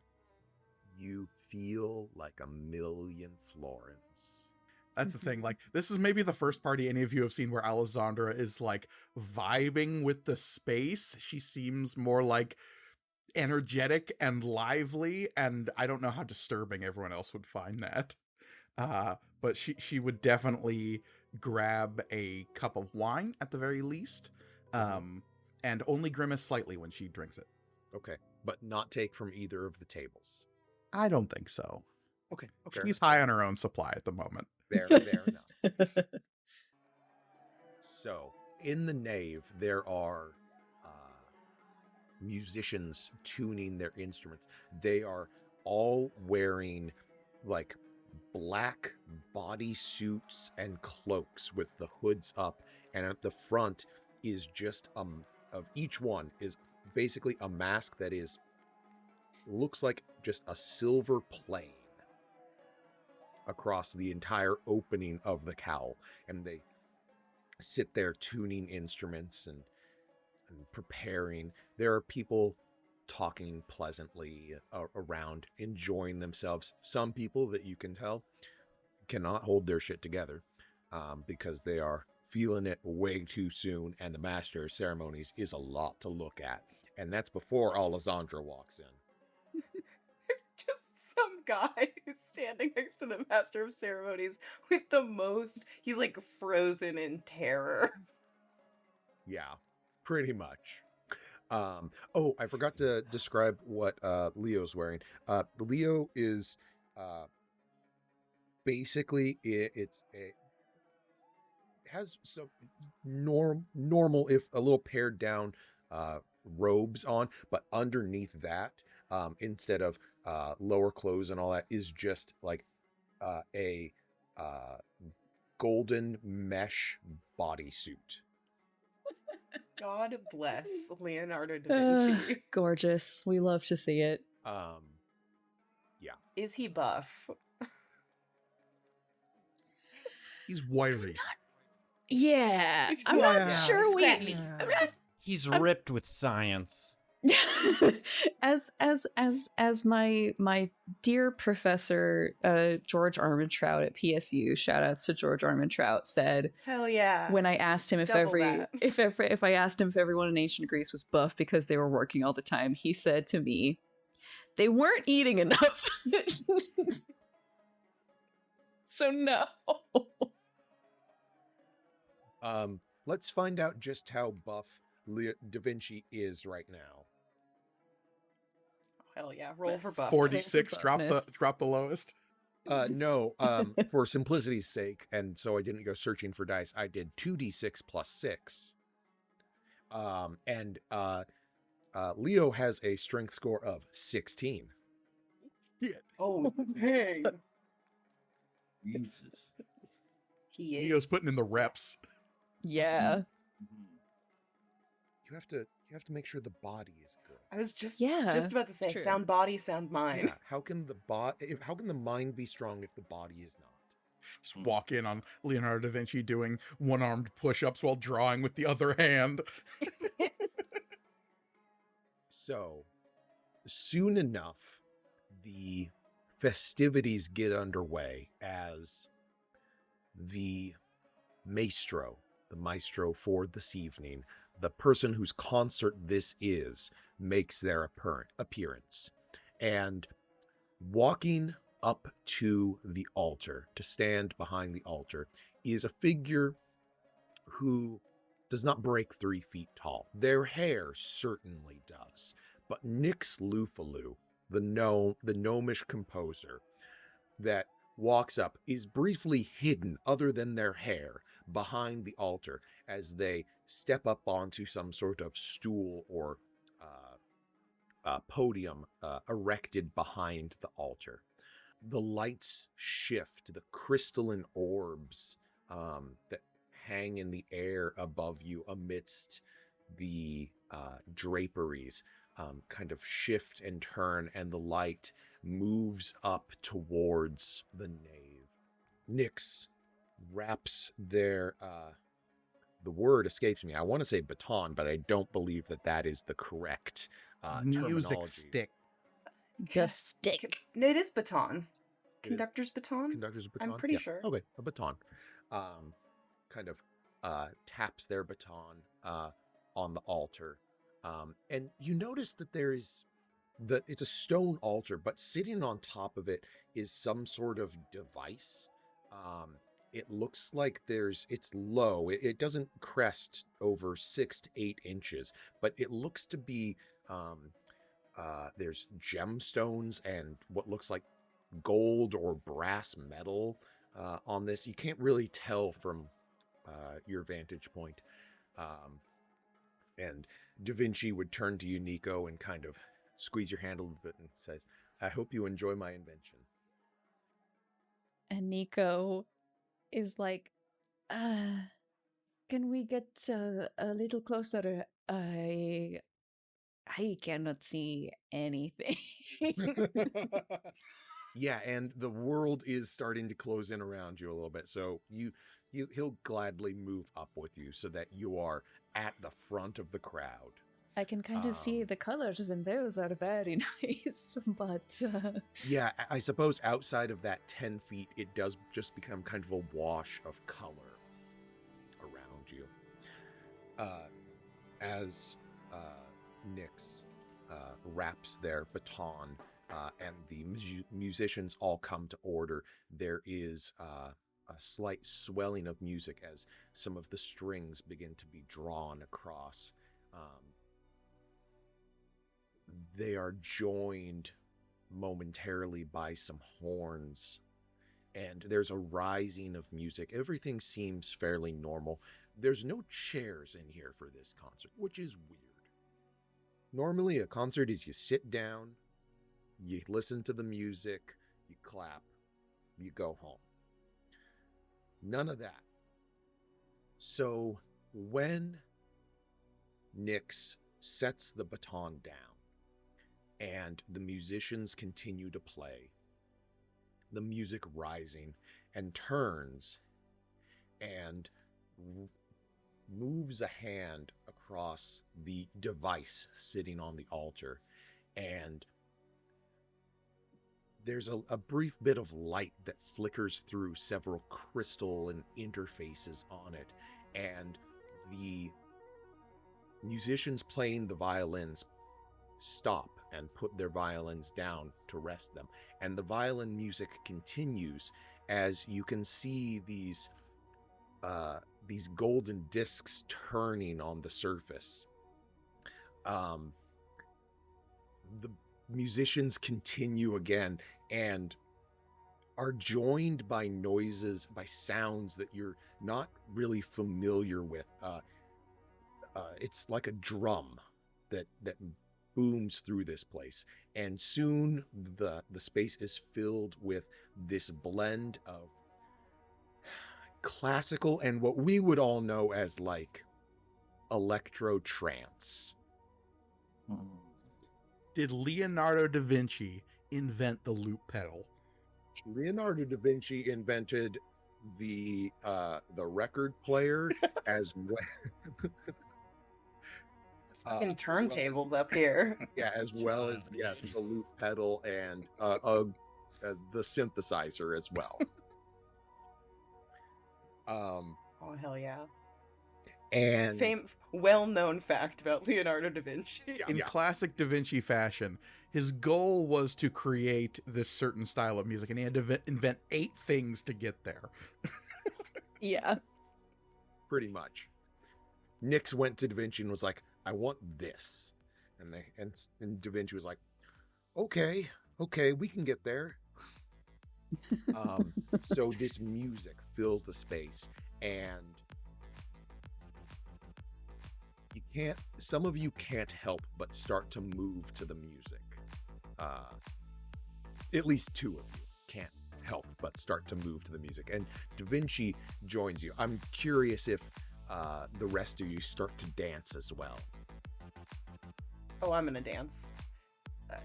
Margot, like, drinks the rest of her drink, like, just takes that shit to the face, and then is like, hell yeah, let's get out there. So everything proceeds relatively calmly as the music builds, and then the bass drops. And shit goes wild. It's like a religious experience, I would imagine. Kind of, yeah. There is, over the course of this first 15 to 20 minute long piece, a succession of singers that appear in the crowd with the lights shifting onto them. Not specifically opera or anything like that, but their voices being amplified. Some of them sing about love or passion, but others talk about like crime and hardships of life. They speak quickly, forming rhyming couplets, which then join with other couplets, rhyming within rhymes. Is it sung, or is it like spoken word more? Some of it is sung, some of it is spoken word. Okay. I get it. I thought you were gonna say, is it sung or is it like an artificial voice? I was like, oh my god, Miku.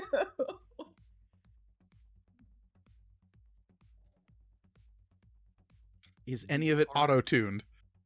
No. But the party is underway, and people are vibing real hard. Alessandra, this just feels right. So, there's a scene at the start of the first Blade movie that Literally, as Cole and I were talking about this party, he was like, we have a vampire in this campaign. There's no freaking way I'm not going to put a rave in here. Was looking earlier to try and find a Blade Rave gif, and I can't find anything that isn't just Wesley Snipes grinning. So I don't think Alessandra has ever been in a situation where she has accepted like a ballroom dance or like a line dance scenario or some kind of like traditional Renaissance era like group dancing that would normally occur at a gala or a ball or something. This is a whole other monster. Yes. And none of you has seen Alessandra partake of the mind-altering drugs, but she is acting like she has partaken of some mind-altering drugs. And yeah, there is definitely some curvaceous dancing going on as this imperious, like, death priest from 10,000 years ago takes to the dance floor. Which is all of the floor. If it is not filled with a butt of wine, it is dance floor. It's filled with other kinds of butts. Yes. Yeah. There's other kinds of butts? Some getting up, some getting down. I don't understand. The party, the rave, because that's really what it is, that conveys the right tone, continues. The music ebbs and flows. There are there is a building at one point to the music before everything just crashes down and all of the musicians kind of take a break, and it seems like a nice little bit of a lull period where everyone can get something to drink, can get a snack. The music continues, but a little lower, and it'd be at this point that Federico would kind of come to your side, Nico, and would ask. Federico is a dwarven individual, about mid-80s, so relatively young for a dwarf, but he'd come to you and say, "Let's go get some wine," and kind of motion over there.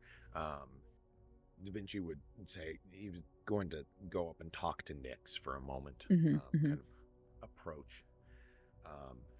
What are kind of the rest of you doing in this lull? Margot is like also drinking and eating and chatting, but she just like the part of her face that you can see under the mask, like this is the cat that ate the fucking canary. Like this went off so perfect. Yeah, I'm gonna do a little like see if I can trade off of this new capital of being the organizer of this sick ass party. Got it. Corso, Master of Ceremonies, Alessandra, anything from you during this little bit of a lull? Is anyone here, how to put this, attempting to make any moves on Alessandra? Or is she, like, situated by her lonesome? Interesting. Let's roll for it. Oh boy, okay. Is she just so intimidating? I rolled a d20 to see how much Corso would attempt to. I got a 5, so you're safe. You're safe.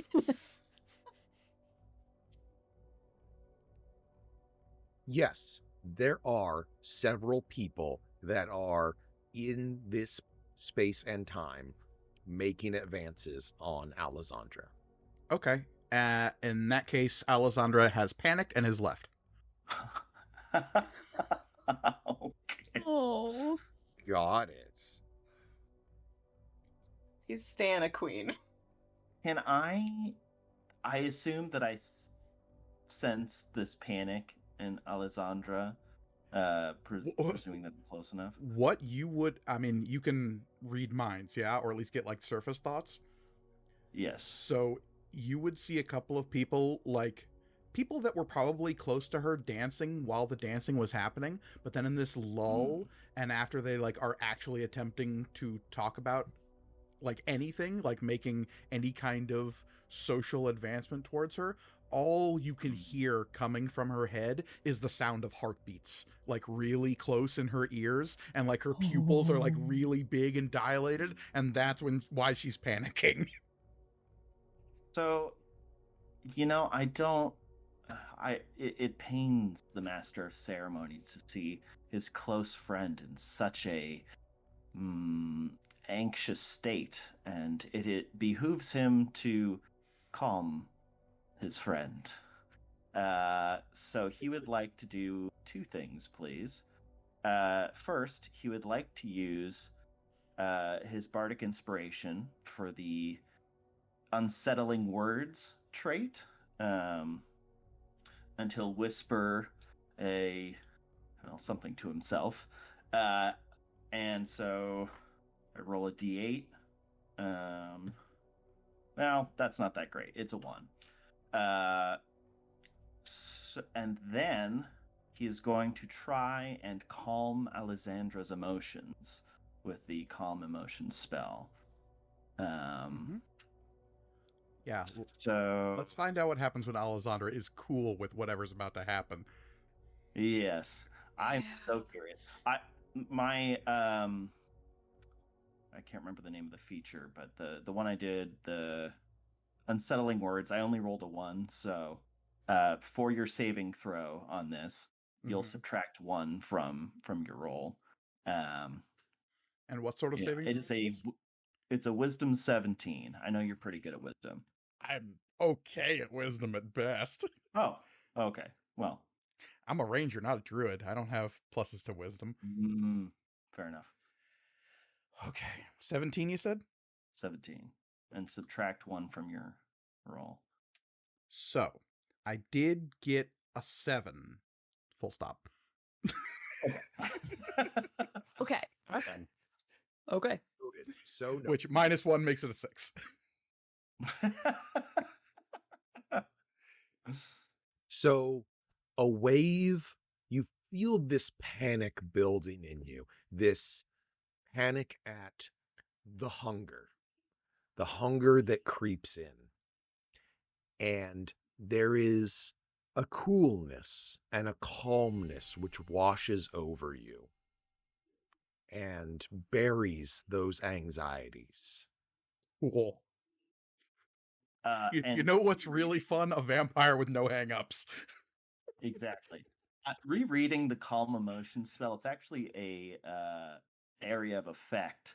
So everyone within 20 feet nuts. also needs to make a 17 wisdom saving. So even better, a vampire with no hang-ups surrounded by passive sheep. Hey, well, yeah. What do I need to... Am I part of it? Are we all part of this? I'm not within around 20 this. feet? No, I'm probably not. Master of Ceremonies, are you standing towards a specific side of the room? The room is about 90 feet long and about 50 feet wide. I will say Alessandra would have retreated to a corner, so when the dance ends, she would have found herself in the middle of the dance floor and then quickly retreated, and when other people came over to her is when the panic starts setting in. Yes. The spell itself has a range of 60 feet, so where I am is inconsequential. But the ability I used beforehand requires me to be within 30 feet. So we'll say I'm within 30 feet of Alessandra. Okay. All right. So from a corner, really only a sixth of the place is really actually affected by this. And there is this wash of cool calmness over the excited crowd in this area of the chapel. And everyone's just kind of like mellowed out a little. They were all real amped up before this, and now everyone is just being cool. So, Nico, you are did you follow Federico to grab some more wine? Yes. I think that, yeah, between the the fucking weed brownie and like just the fact that like Naruto's having a good time, I'm having a good time, this is a good party, I definitely feel a lot better than I did earlier. Just gotta cut loose sometimes. And yeah, I'll go with Federico to go get some wine. Got it. Okay. So you move over, grab some wine. The music begins to pick up a little bit more. The musicians haven't picked their instruments back up quite yet. But the songs are starting again. The music is beginning again. You've spent some time with Federico. Your work doesn't intersect other than like drawing or painting, that kind of stuff that you guys do collectively. But what specifically Federico is working on, like Federico was not part of the creation of the metal mind at all. Right. Right. You are not part of whatever he's working on with Leonardo. Yeah. But he would make some pleasant conversation, say that he's kind of heard a little bit of a rumor that like some weird stuff went down at Il Duomo earlier, because they were not there earlier, and just kind of wondering what was up with that. Yeah, when we got back to the workshop, I guess that's the question, is like, did we make an announcement like, hey, we're looking for other funding, but don't worry about it? Well, immediately upon your return to the workshop, no one else would have been there. Oh, that's because true. They still would have been at church that didn't get disrupted. Right. So I suppose it's up to you whether or not you guys made that announcement. I think Nico would have probably insisted, probably saying that, like, I would hate to worry them without cause, but it would be better for them to be thinking about it now, and perhaps to have plans, backup plans, if what we are trying to do does not work. It wouldn't be fair for them to find out suddenly and have to scramble. And Da Vinci would have agreed with that. Okay. So I suppose you guys would have told the other two, Federico and Daphne, about what was happening, which they would have been concerned about, but would have put on a cheery face to come to this concert. You retrieve your wine and you make your way back over to the front, Federico kind of guiding you, since you seem a little... Yeah, just a little bit. Yeah, it's a little off.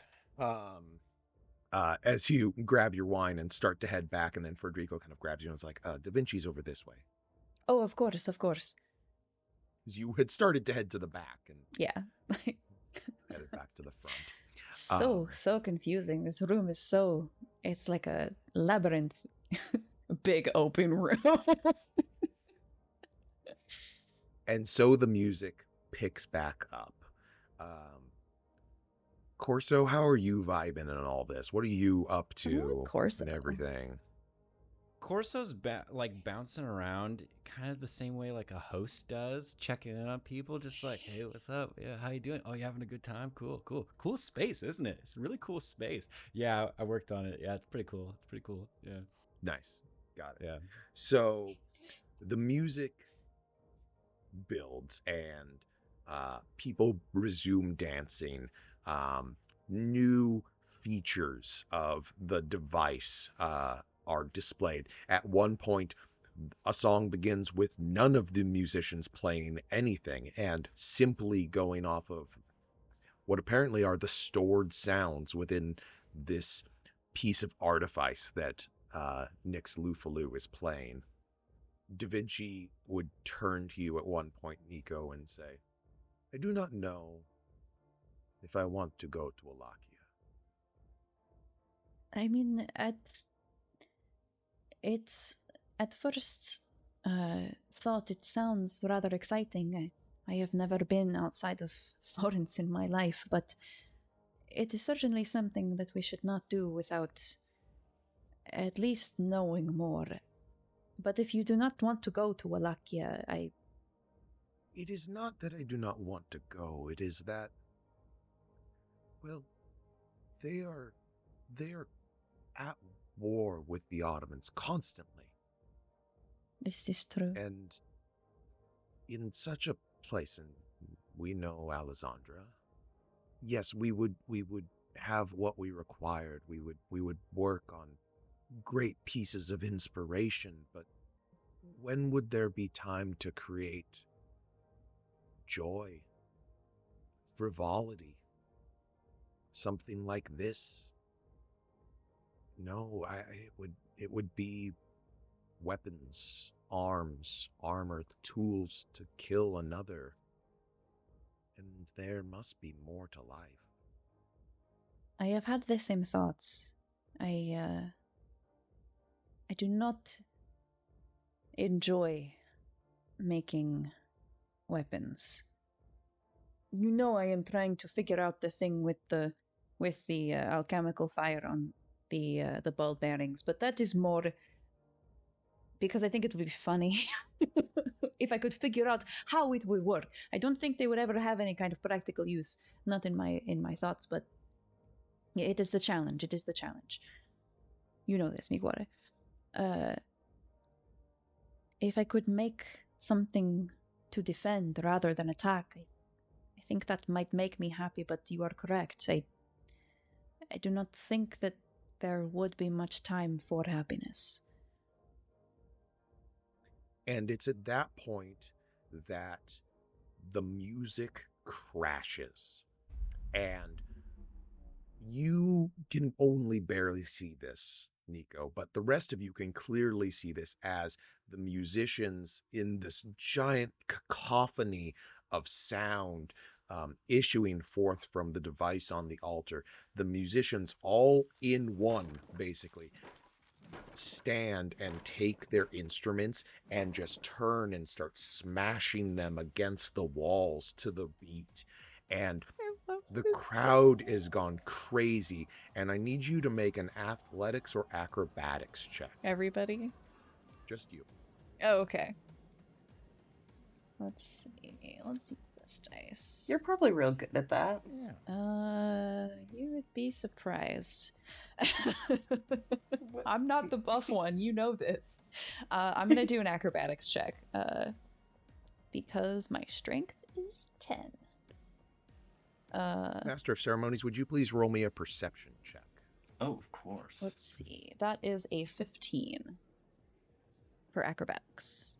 Alessandra, are you back in the center of the dance floor as the music had picked back up? I was going to ask about that. Is there anything about the Master of Ceremonies' calm emotions that makes it last longer than as it is written on D&D Beyond and other such locations? No. Okay, so it only lasted a minute then. Okay. So, did anything specifically come of that?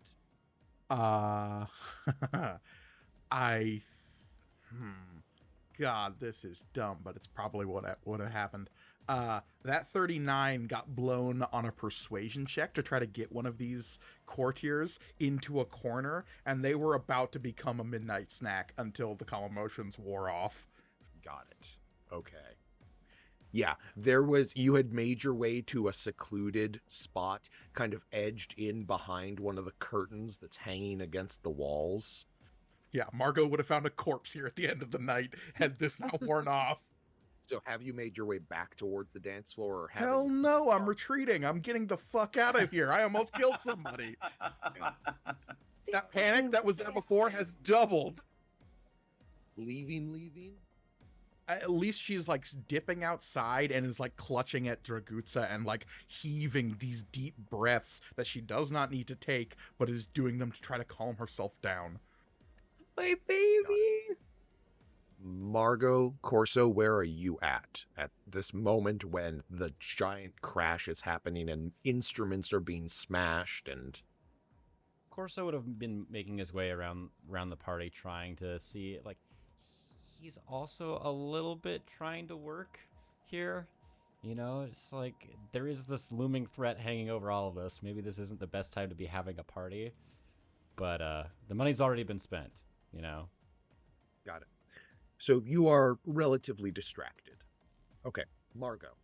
I'm going to, just in the interest of, because I think it would be interesting, like at this point, I'm going to say, if this works for you, Reed, that Margot and Corso have kind of like consolidated some attacks on like certain people who they both have like interest in maybe courting, but in like a money way. Yeah, that works great.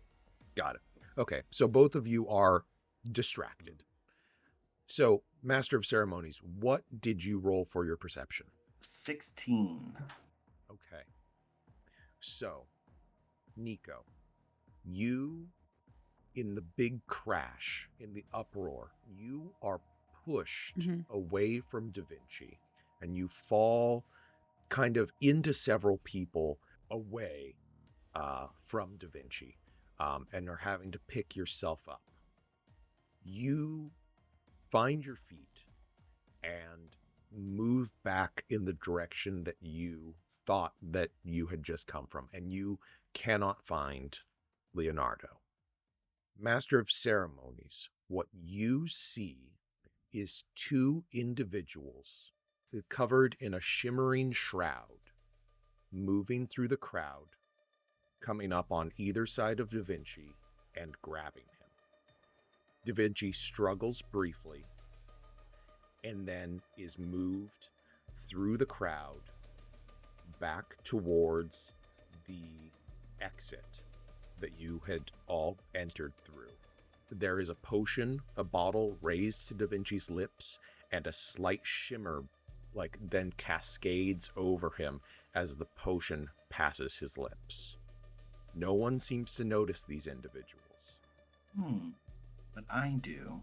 And they're making their way out of this location? Yes.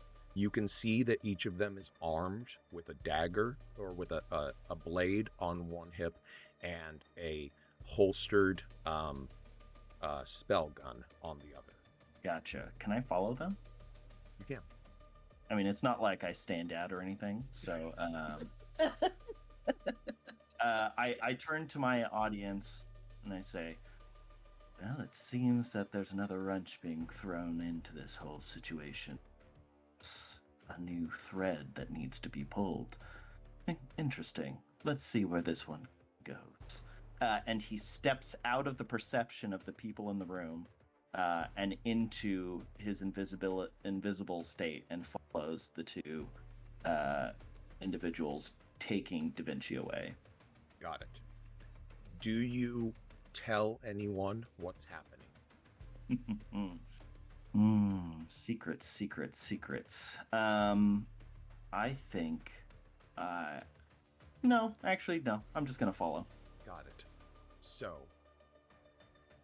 You do, as soon as you exit, come across Alessandra, like, outside. It's true. Weeping against a statue that was not there when you came in, but you recognize as her Drake. You follow the Master of Ceremonies, invisibly follows these two individuals as they make their way out of the concert, invisibly, dragging Da Vinci, now bound and gagged and also invisible, away from this party. Inside, Nico struggles to find the person that I might be reaching here, but I'd say that they care for the most. Yeah, But they are gone. yeah, I was going to ask if I could make a perception check since I have advantage, although, again, like, I can't really see that far, so... You can go ahead and make a perception check. We'll see if you noticed them before it went outside of your zone of Yeah, okay. sight. Let's see. My perception isn't actually that terrible. A thing that I say after I roll the dice, because that's the smart thing to do. Dirty 20. Dirty 20.